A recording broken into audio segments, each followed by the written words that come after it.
Happy New Year. Kali ini kita akan review sepeda listrik Genio S1.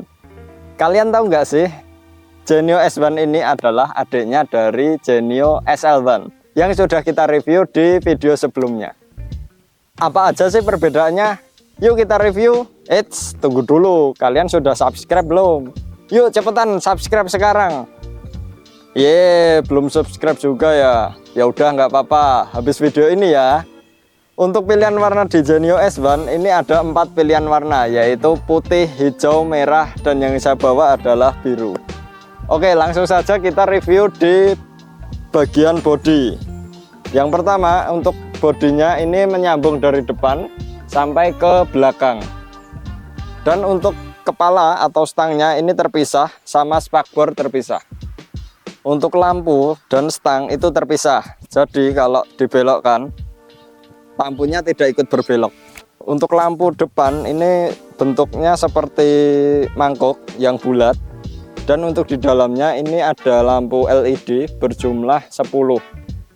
Dan untuk lampu utamanya ini menggunakan lampu LED proyektor. Untuk kecerahannya ini saya rasa cukup terang. Di sepeda listrik ini juga terdapat lampu sen untuk penempatannya di bawah kanan kiri windshield, dan di dalamnya ini terdapat 4 buah mata LED. Dan untuk kecerahannya saya rasa cukup terang. Kita lanjut ke lampu bagian belakang. Untuk lampu belakang ini didesain memanjang ke samping dengan mika berwarna merah, dan di sampingnya ada lampu sen yang bentuknya seperti lampu sen depan. Nah, di sini juga terdapat lampu LED di bagian samping bodi. Ini adalah keunggulan di Genio S1 daripada kakaknya yang tidak ada lampu di bagian samping. Untuk penerangan pasif di sini terdapat 3 buah mata kucing di bagian kanan kiri suspensi depan dan di belakang di bawah lampu belakang. Untuk pengecatan di Genio S1 ini menggunakan cat berwarna biru muda dengan finishing glossy. Di sini juga terdapat grafis yaitu tipe S1 dan merek Genio. Dan di bagian belakang ini juga terdapat grafis dengan tulisan Aston S1. Untuk bodi belakang ini mirip seperti Vespa ya.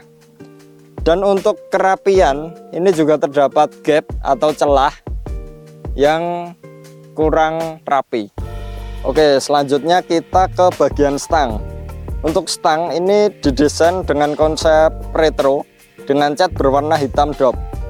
Untuk stang bagian kiri ini terdapat tuas handle rem belakang, saklar lampu utama, saklar lampu sen, dan tombol klakson.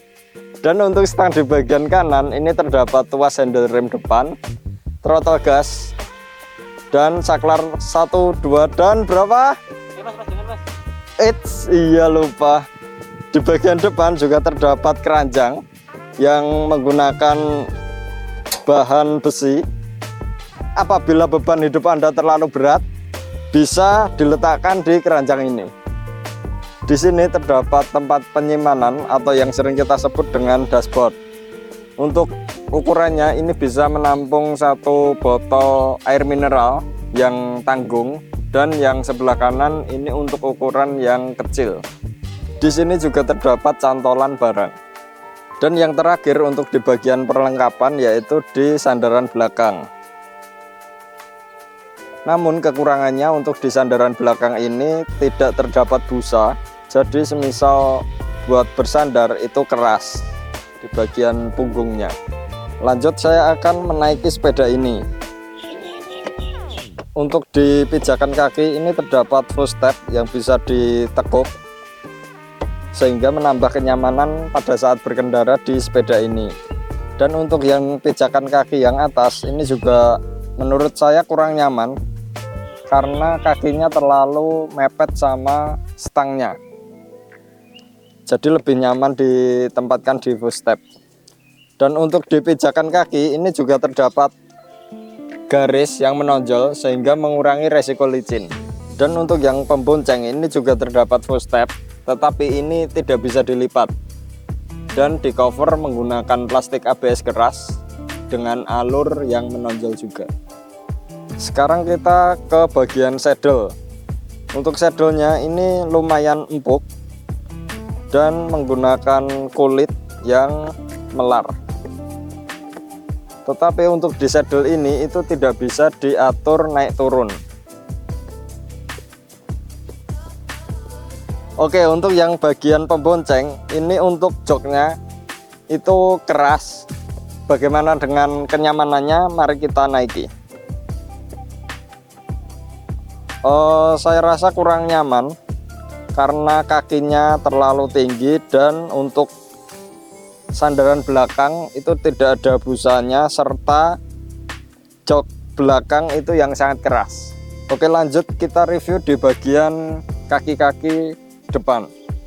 Untuk yang pertama itu kita review di suspensinya. Ini menggunakan per yang dibungkus dengan krom.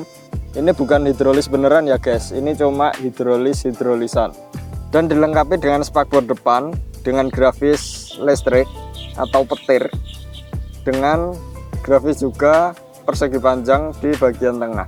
Untuk di pengereman depan ini menggunakan rem tromol atau yang sering kita sebut dengan drum brake, dan untuk velgnya ini menggunakan desain dengan jari-jari panang 5. Untuk ban depan ini menggunakan ban jenis tubeless berukuran 14 x 2.50. Kita pindah ke bagian belakang. Untuk di bagian belakang ini untuk velgnya menyatu dengan dinamo, dan untuk bannya itu sama dengan yang depan, menggunakan ban tipe tubeless berukuran 14 x 2.50. Untuk pengereman rem belakang ini menggunakan rem drum brake atau yang sering kita sebut dengan tromol. Dan untuk suspensi belakang ini menggunakan per spiral. Untuk bagian rangka di sepeda listrik ini sengaja di cover dengan bodi, tetapi untuk di bagian belakang itu sengaja di expose. Dan di bawah saddle pengemudi ini terdapat pegangan tangan buat menstandarkan sepeda listrik ini. Nah, untuk di bagian samping ini terdapat soket buat ngecas di sepeda listrik ini. Di sepeda listrik ini terdapat dua standar, yaitu standar jumping dan standar belakang. Sebelum berkendara menggunakan sepeda listrik ini, saya akan sampaikan tentang spesifikasi di sepeda listrik ini. Yang pertama itu untuk baterainya menggunakan baterai SLA atau aki kering berukuran 48 volt 12 ampere. Didukung dengan daya dinamo berukuran 500 watt. Serta sepeda listrik ini diklaim dari pabrik bisa menempuh jarak hingga 40 km dan bisa menahan beban sebesar 120 kg. Mari kita menyalakan sepeda listrik ini. Untuk bawaan dari sepeda listrik Genio S1 ini adalah dua remote, jadi tidak pakai kunci kontak. Ini sudah full keyless, jadi kita tinggal tekan yang petir itu, klik 2 kali. Nah, ini sudah nyala.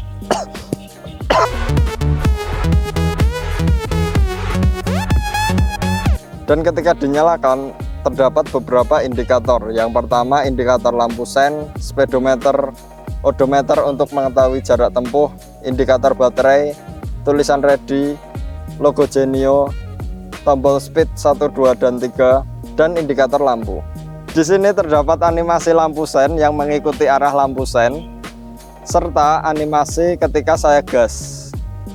Untuk keamanan di sepeda listrik ini kita tekan gembok tertutup. Untuk sepeda listriknya sudah terkunci, jadi semisal kita jalankan nanti akan berbunyi.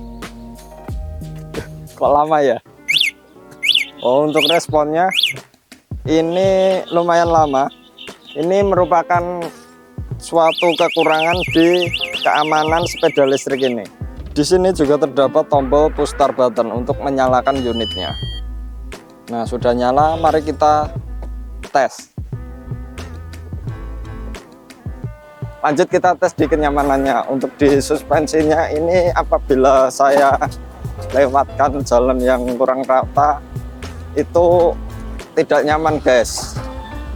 Untuk suspensi depan dan belakang ini sangat keras, dan ketika saya pakai di jalan yang halus itu cukup nyaman. Kita juga lakukan pengetesan di tanjakan dengan kemiringan kurang lebih 20 derajat, ternyata kuat. Pada saat jalan baru kita sesuaikan level kecepatannya. Pada kecepatan 1 di speedometer 25 km per jam, sedangkan di GPS 19 km per jam. Di kecepatan 2 di speedometer 32 km per jam, sedangkan di GPS 27 km per jam. Dan yang paling kencang di speedometer 35 km per jam, sedangkan di GPS 29 km per jam. Lanjut kita lakukan tes seberapa pakem pengereman di sepeda listrik ini. Ketika saya rem mendadak pada kecepatan tinggi, jarak pengeremannya kurang baik, yaitu 5 meter. Nah, demikian review sepeda listrik Genio S1. Kesimpulannya itu adalah overall sama dengan kakaknya, yaitu SL1 dari spesifikasi dan fiturnya. Namun yang membedakannya adalah untuk di Genio S1 terdapat lampu LED di bagian bodi samping. Serta untuk kelemahan di Genio S1 adalah di respon alarmnya yang kurang sensitif. Jadi kalian tinggal pilih adiknya atau kakaknya. Loh, kamu siapa? Loh, saya kakaknya, saya adiknya. Tentukan pilihan kalian.